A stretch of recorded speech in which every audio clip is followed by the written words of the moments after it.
وہ ریٹائر کرنے کے کون کون سے اختیارات ہوں گے اور کیسے اور کن مواقع پہ ہوں گے.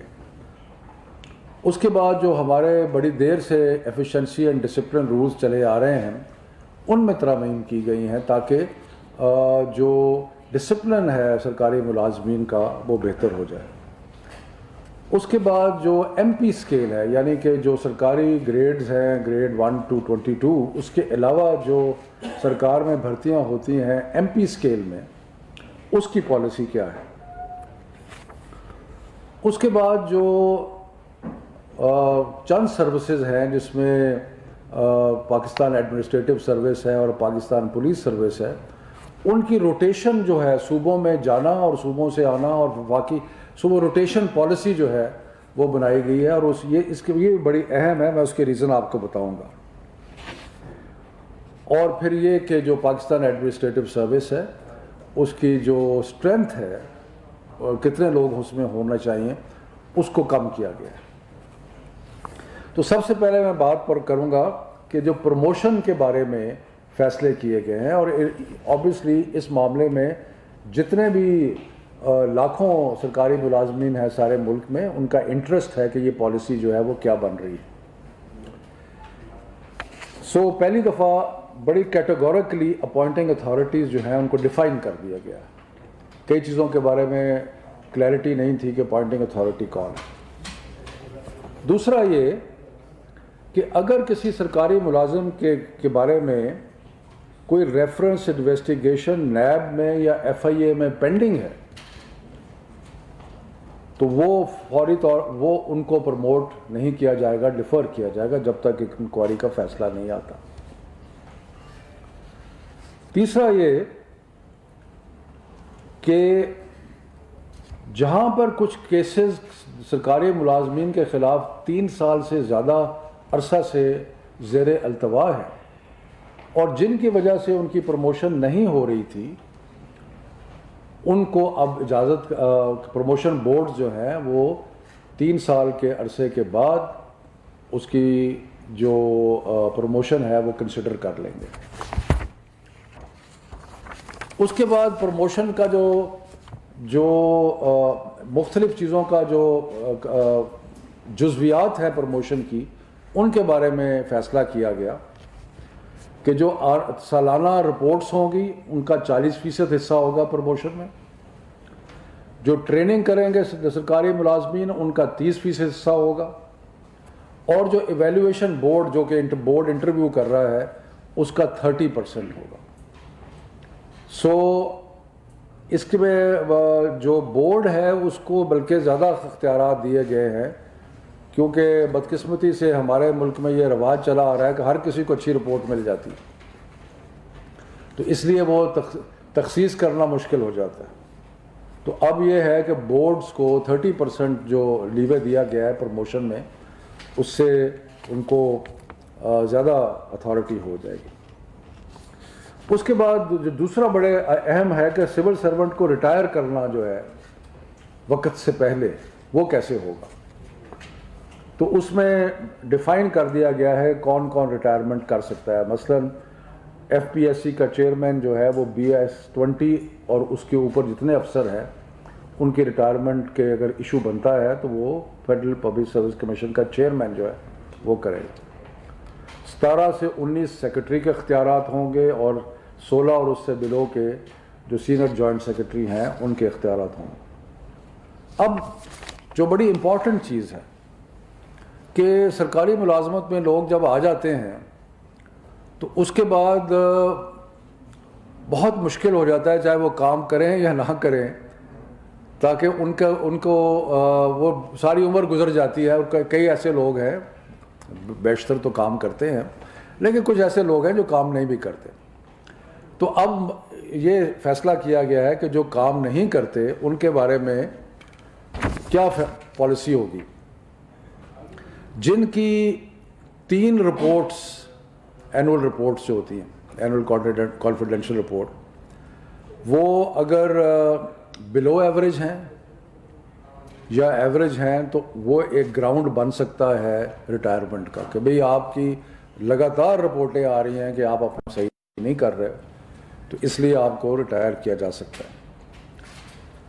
یا کوئی شخص ہے وہ گریڈ 21 تک پہنچ گیا ہے یا پہنچ گئی ہیں, لیکن 3 دفعہ پروموشن بورڈ ہوا اور ان کی پروموشن نہیں ہوئی, اور پروموشن بورڈ نے ان کو اس قابل نہیں سمجھا کہ ان کو پروموٹ کیا جائے, تو وہ بھی ریٹائر کیے جا سکتے ہیں.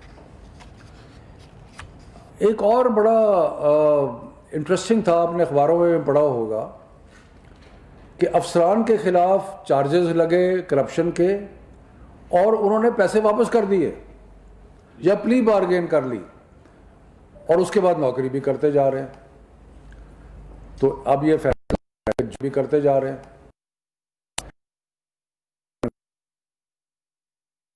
وہ بھی ایک گراؤنڈ ہوگا ریٹائرمنٹ کا, اور یا کوئی ایسا اس کا کردار ہو یا ہو جو کہ یہ سارے چیزیں اس لیے کی گئی ہیں کہ ریکارڈ کو اسکروٹنائز کر کے دیکھ کے, تاکہ سرکاری ملازمین میں جو کام نہیں کرتے یا جو کرپٹ ہے یا جو جن میں اور خامیاں ہیں ان کی چھانٹی کی جا سکے.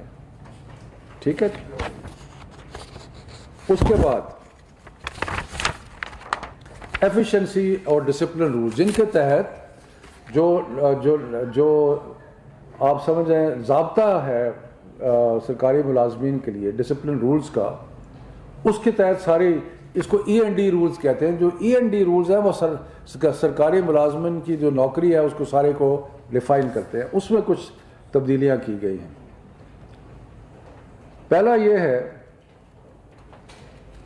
کہ جتنی بھی انکوائریز میں اور ان چیزوں میں ڈیلے ہوتا تھا, اس کو سارے چیزوں کو ریویو کیا گیا ہے کہ ڈیلے نہ ہو. اس میں سے ایک ڈیلے یہ ہوتا تھا کہ ایک آتھرائزڈ افسر ہوتا تھا اور ایک اتھارٹی ہوتا تھا. یعنی کہ آتھرائزڈ افسر پہلے اس کے پاس کیس آتا تھا, اور پھر پینلٹی لگانے کے لیے اتھارٹی کے پاس, یعنی کہ جو مجاز افسر ہے اس کے پاس بھیجتا تھا. اب یہ ہے کہ آتھرائزڈ افسر کا جو ٹیئر ہے وہ ختم کر دیا گیا. ساتھ ساتھ کچھ وقت کا تعین بھی کیا گیا, ٹائم لائنز بھی دی گئی.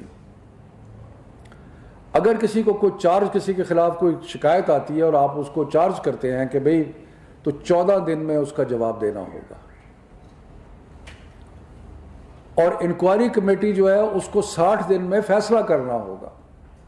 یہ نہیں کہ سالہ سال تک انکوائریاں چل رہی ہیں, ایسے نہیں ہوگا. 60 دن میں فیصلہ کرنا ہوگا. اور جس نے اس کو پنشمنٹ دینی ہے, جو اتھارٹی ہے, جو مجاز افسر ہے, وہ 30 دن اگر اپنا فیصلہ. اگر آپ اس سارے کا حساب لگائیں تو 60 اور 30 90 اور 15 تو 105 دنوں میں انکوائری کی شروع ہونے سے آخری فیصلہ ہونے تک وہ ساری چیزیں ہو جائیں گی. اس دفعہ وہ جیسے میں نے پہلے عرض کیا تھا کہ پلی بارگین کرنے والا ریٹائر بھی کیا جا سکتا ہے اور والنٹری ریٹرن والے کو بھی ریٹائر. لیکن یہاں پہ ایک اور چیز ایڈ کی گئی ہے کہ جو بندہ جس کے اوپر چارج لگتا ہے وہ پیسے واپس کر دیتا ہے یا پلی بارگین کرتا ہے تو اس کے خلاف ڈسپلنری ایکشن بھی ہوگا. ایک شخص جو ہے وہ اپنا تسلیم کر رہا ہے کہ اس نے گڑبڑ کی ہے اور وہ پیسے واپس کرتا ہے اور اس کے بعد مزے کر رہا ہے, وہ نہیں ہوگا. اب اس کے خلاف انکوائری ہوگی اور انکوائری ہو کے اس کے خلاف کارروائی کی جا سکتی ہے. اس کے بعد تاکہ انصاف ہو, آخری فیصلہ کرنے سے پہلے اتھارٹی جو ہے جس نے آخری فیصلہ کرنا ہے رکھنے کا یا نہیں رکھنے کا, وہ ان کو موقع دے گا کہ وہ ان کے سامنے پیش ہوں, اور جس کو پرسنل ہیئرنگ کہتے ہیں اس کا موقع جو ہے وہ دیا جائے گا. دوسرا یہ ہے کہ اگر ایک شخص کے خلاف ملٹیپل چارجز ہیں کہ اس نے یہ بھی کیا ہے برا, یہ بھی برا کیا ہے, تو پہلے یہ ہوتا تھا کہ 6 انکوائریاں اکٹھی شروع ہو جاتی تھی. اب وہ ایک انکوائری میں ساری چیزیں جو ہے اکٹھی ہو جائیں گی. وہ 6 انکوائریوں کی وجہ سے معاملہ جو تھا وہ لیٹ ہو جاتا تھا, ڈیلے ہو جاتا تھا. اب کلب ہو جائے گا, اور کلب کر کے ایک افسر جو ہے اس کو, اور جو پاکستان ایڈمنسٹریٹو سروس کے آفیسرز ہیں جو صوبوں میں نوکری کر رہے ہیں, ان کے بارے میں یہ ہوتا تھا کہ اگر ان سے کوئی غلط کام ہوا ہے تو چیف سیکرٹری ان کے خلاف انکوائری شروع کرتا تھا. لیکن اگر چیف سیکرٹری نہیں کرتا اور 2 مہینے گزر جاتے ہیں تو اسٹیبلشمنٹ ڈویژن بھی کر سکتی ہے۔ پھر ایم پی اسکیل پالیسی جو ہے وہ بنائی گئی ہے۔ جو ایم پی اسکیل پالیسی ہے اس کے بھی مختلف جزویات ہیں۔ بنیادی بات یہ ہے کہ اس کی جو ریکروٹمنٹ ہے اس کا طریقہ کار وضع کیا گیا ہے کہ اگر آپ اشتہار بھی دے سکتے ہیں اور ویسے پتہ بھی کرا سکتے ہیں کہ اگر آپ کو اچھا بندہ کہیں سے ملتا ہے تو اس کو ڈھونڈ کے لا سکتے ہیں، اگر آپ میں سے کوئی اچھا ہے تو ہم ان کو لا سکتے ہیں۔ اس کے بعد جو ٹائم پیریڈ ہے ایم پی اسکیل میں وہ 2 سال سے 3 سال کا کر دیا گیا ہے، اور اس میں ایک کمیٹی بنائی ہے جو کہ اس کو 3 سال سے آگے ایکسٹینڈ بھی کر سکتی ہے۔